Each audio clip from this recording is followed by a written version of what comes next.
In this tutorial, we will build a simple Hypar sail using MPanel Insight version 2.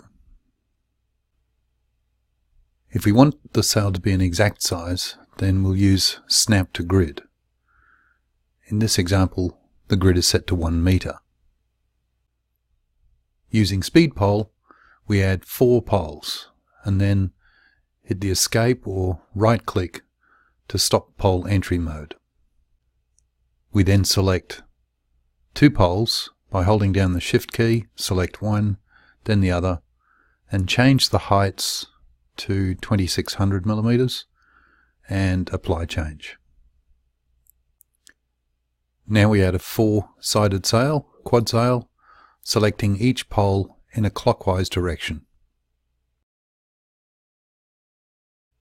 Let's rotate the design in 3D. You can show the client how the design will look. Thank you for watching. For more examples and tutorials, please go to MPanel.com or search for MPanel on YouTube and subscribe to our video channel.